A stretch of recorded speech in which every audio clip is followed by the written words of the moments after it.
doing tonight? Yeah, well, I'm doing great. Once the confetti drops in January on the national title stage, I begin prep for my next year's book, and it was a full 7-year journey, 7-year grind, or sorry, 7-month grind. And here we are. Hey, I'm exhausted. It's been a big week, but we got it released here on Saturday. It's my 10th annual edition. Those first 9 years were graded the most accurate in the country, beating all the ones you see on newsstands, all the ones online in terms of Power 5 predictions. So here we are, all the work's in, all the writing's done, and I'm excited to talk about it. Absolutely. Now, Brett, when I've gotten a lot of your stuff. You sent it to me today. And I got to be honest, I was blown away by the work and the stuff that you do, especially in tonight. What we'll focus on is the SEC. Maybe we'll focus on some stuff on a later show. But, Brett, I got to be honest, the deep dive that you did into the SEC was absolutely phenomenal. So let's start in the SEC East because I want to talk some LSU, so we'll go to the West last. Brett, it seems like Georgia is starting to pull away from some people and what they believe, and a lot of people believe that Georgia is going to win the East. JT Daniels, Kirby Smart, can he open that offense up? What do you say? What does Brett Ciancia Pick Six Previews think about Georgia, and are they the clear favorite to win the SEC East? Yeah, they're the clear SEC East favorite, but also I think they're a playoff caliber team. They're a pick for me to make the playoff this year. Beating Alabama in Atlanta is my prediction. So what you have here with Georgia, of course, everyone blames them for not, making the playoff year in and year out with the best roster. And that might be true, but this time around, they have the modern offense that they need to make the next step. With Todd Monken in his second year there as their coordinator, they got all that efficiency gain.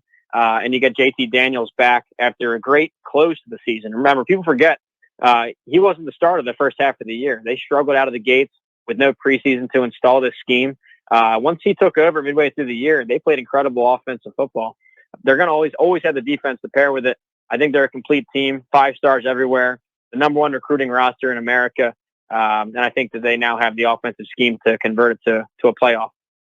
I agree with that, and I think that, like you mentioned, I mean, the one thing that I would say, Brett, and maybe you would agree with this, is their secondary doesn't have a lot of depth, so if they have some injuries there could be a problem. But I do think that in the front seven, on defense especially, they do have the guys that can get them there.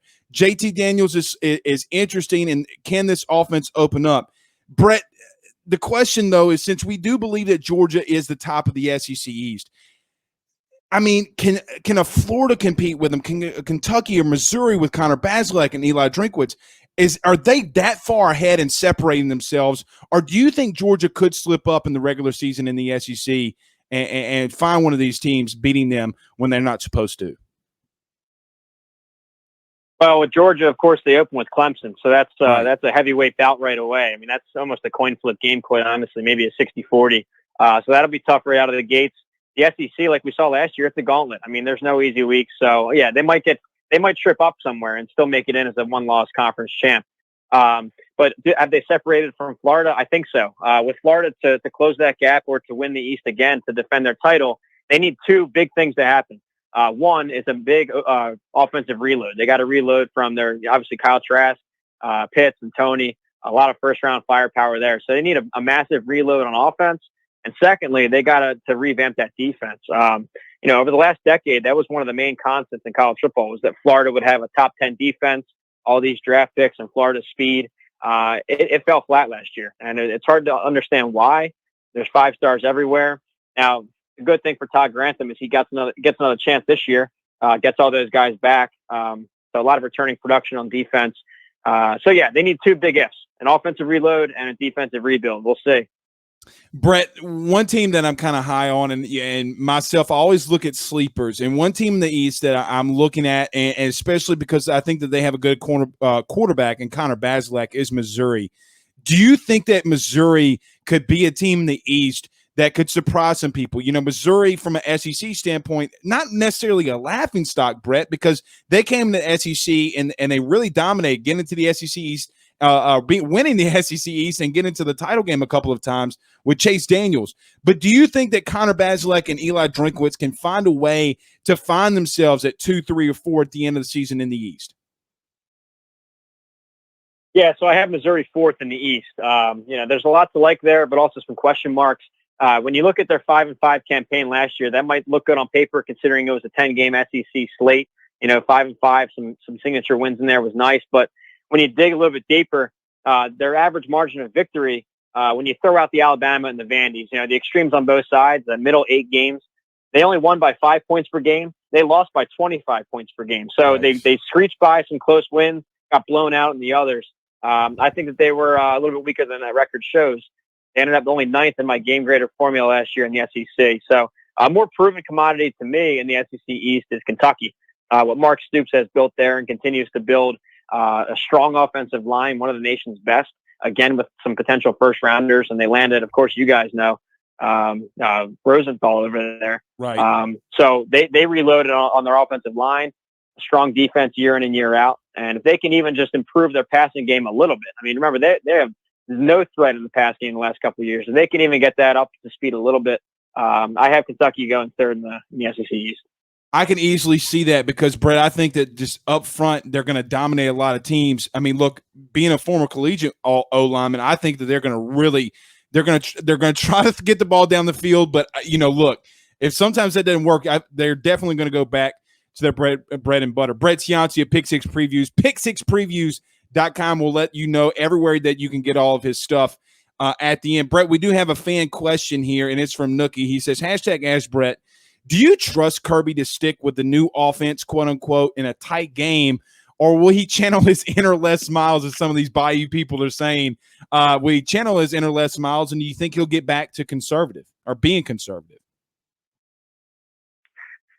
Well, I think the hiring itself says it all. I think by making that monumental shift from what I used to call the 1980s offense, what they were running in the early part of the Kirby Smart era, to make that shift over to Todd Monken, I think that meant a lot. That shows he's ready to accept a change in the SEC and in college football, similar to what Alabama did, bringing in Lane Kiffin 3 years ago, and similar to what LSU did, bringing in Joe Brady. I think that Smart realized that, hey, to take the next step and really unlock that 5-star potential on his roster, they got to open up the playbook. So I think they're going to stick with it, especially given the proof of concept that we saw over the back half of the season. Like I said, with JT Daniels taking over full time. The stats say so, the numbers, the analytics, but more so if you watch them on tape, a lot more vertical shots they were taking and they were hitting on them. Of course, they have 5-star talent on the outside. So no, I think that move said it all, and they're ready to gamble with that offense. Yeah, and look, I hope for their sake they keep just having it open, Brett, and don't go back conservative, because we saw, like you mentioned, what Joe Brady and LSU did in 2019. Let's move over to the West, and I think this is where we're going to spend a lot of our time, Brett. I want to go here with you and get your opinion on this. LSU in the SEC West returns more production on offense and defense than any team in the SEC or in the West Division. But Alabama is dead last in returning production, and so is Texas A&M when it comes to an offensive standpoint. Brett, in your opinion, does it worry you that, maybe outside of Saban, because I get it, but does it worry you when a team in general has so much to replace when you're doing your evaluations for the following season? Oh, absolutely. It goes a long way. But I think you need to take it with a grain of salt. You need to really put in what coaching staff you're talking about, what the recruiting profile is, who these new guys are going to be. So in Alabama's case, for example, they lose a ton on offense. They lose 3 Heisman candidates. Obviously, their offensive coordinator's gone, 2 All-American linemen, and a bunch of other defenders are gone. But all right, so who's going to replace them? They're the number 2 recruiting roster in America over the last 5 years. It's usually the number 1 class. I mean, you're talking about firepower. The rich get richer, whatever expression you want to throw at it. They have the talent there. And how's the staff going to do with it? Well, who has a more proven record than Saban's staff? So they excel with player development and win conversion, all my metrics.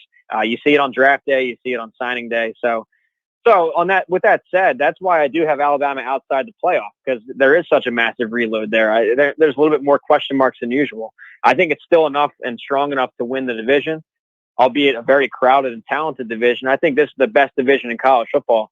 When you look at A&M, they're still in my top 10. And LSU, I have them 11th nationally. So to the LSU fans listening, I have you 3rd in the West, but 11th overall in the whole nation. It says a lot about the kind of gauntlet you have to face in the SEC West. So, and then I have Ole Miss 4th and still in the top 20. So it's a very difficult division. A lot to like from LSU. I said this too. I've said this on other shows.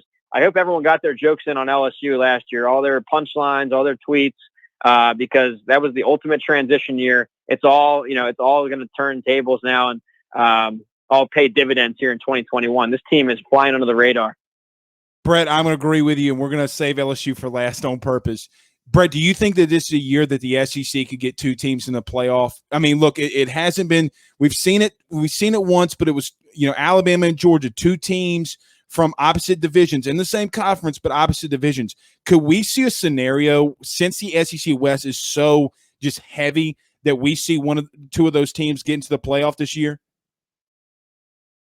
Well, it's certainly possible. They're the only conference to have pulled it off. I'm not even going to count that Notre Dame Clemson thing. That's not, Notre Dame's not a member. That's not going to be a repeat there. So, it's certainly possible.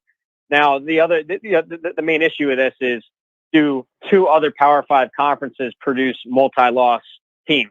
So It's kind of a tough thing. We haven't seen that yet. So you kind of need the Pac-12 to beat itself up, which that does usually happen. But that also means you need the ACC or the Big 12 or the Big 10 to also do that. So if you're looking for a conference to maybe knock itself out, the Big 12 is very crowded at the top. I do have Oklahoma in my playoff bracket this year. I didn't have them last year correctly. But I do this year. It's crowded, though. Iowa State's top 10 caliber. I have TCU in my top 10 also. A lot of great teams out there. But you need chaos for that to happen. And if chaos does happen, then the SEC gets the first bid on getting two in. They get the first, the first try at it. Brett, because of the interesting, and this is where I was going with this, is that you do have Alabama, A&M, and LSU. Now, I'm not as high as some on A&M because I do think that they got a lot to replace. They got a lot of good skill players offensively, and they got some guys up front defensively that I think that can do some stuff. But in the separation, I think you said A&M's right there with LSU. Do you see that game being more of a coin flip game at the end of the season to possibly, in your scenario, being second in the SEC West, or do you think that A&M does have a slight edge above LSU right now currently?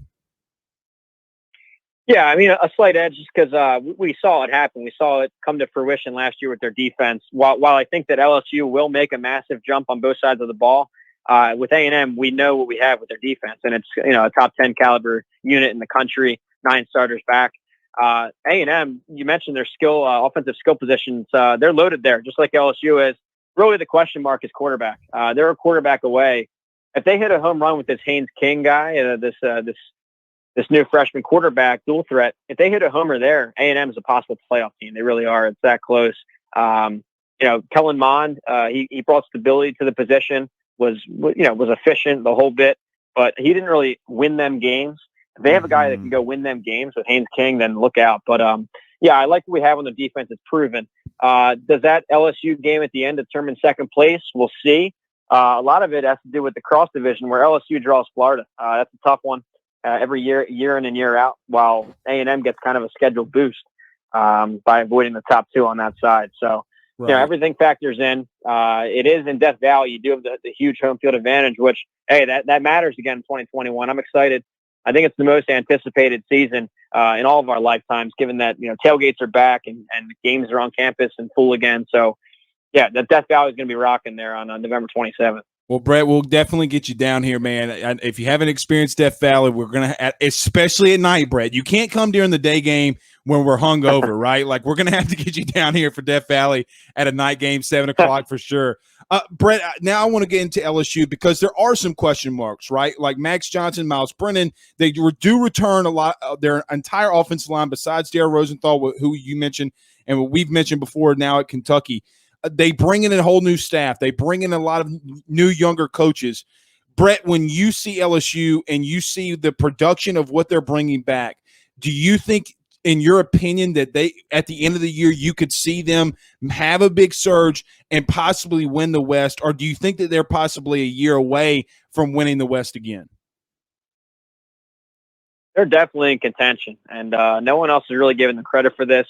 They need a lot of little things to click, but there's definitely a path there to a West title. First from the top, I like the coordinator changes. I think that was kind of a whiff that Orgeron had last year, especially on defense with Pelini. I like what he's done with both coordinator hires and co-coordinators. Going back to what worked here in 2019 with the Joe Brady system, bringing in two guys, Pete and Mangus, that worked alongside him last year, Joe Brady.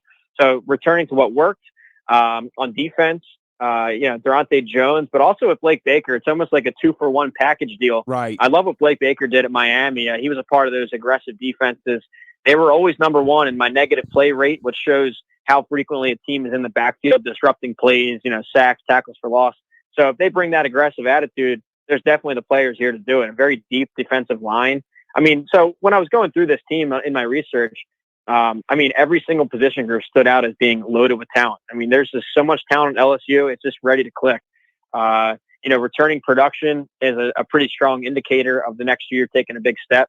So the formula is definitely there. And then your eyes go to quarterback. But I like what they have with Johnson. He really showed some great moments towards the end of the year. I think he's a better fit for what they want to do with the RPO game. He already beat out, I think it was Finley who transferred out. Right. And I think he's going to surpass Brennan when that becomes a battle in fall camp. So I like Johnson there. And I think that it's a complete team. Blue chippers everywhere, experience everywhere. And now if these coordinator hires hit, then LSU is right back in the mix. Brett, last question. I'll get you out of here. You've been phenomenal as always. Not just talking about the SEC, but let's talk about all of college football. Do you think that this could be potentially the best year in college football from just a depth perspective, Brett? I mean, because you look around, they're calling them super seniors now. All these guys that return. Do you think that this is the deepest in all the Power 5 conferences that we've seen? I don't want to say maybe ever, but I kind of feel like because you had so many guys back, do you see this as the best from a depth perspective, best college football season that we've ever had? Yeah, I know that's a big claim to make, but when you think about it, it's true because all of these guys took their bonus years. It's the most veteran rosters we've ever seen on a macro level, across the whole sport.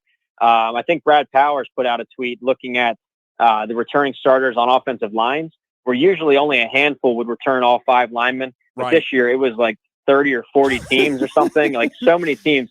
And that's one position group that, think of that across the whole roster. So I remember back in January when I started doing my initial research, the first couple of teams I looked at, it was like UCLA or somebody out west, and they had 21 starters back. And I'm like, oh my gosh, this is a super team. What's going on? And then I started to, as I dug into more teams, that became kind of the common thing where, 15, 17 starters was about average this year compared to the usual 11 or 12. So, very veteran. And now these guys have had a full offseason to learn too. I mean, I remember 2020, they had no spring ball, very shortened fall camp, and coordinator changes were impossible to implement anything over Zoom. I talked to a couple of coordinators that, they said it was a nightmare trying to teach fundamentals and scheme over Zoom. You can imagine how ridiculous that is. Right. I think given the full off season, the return of all these veterans.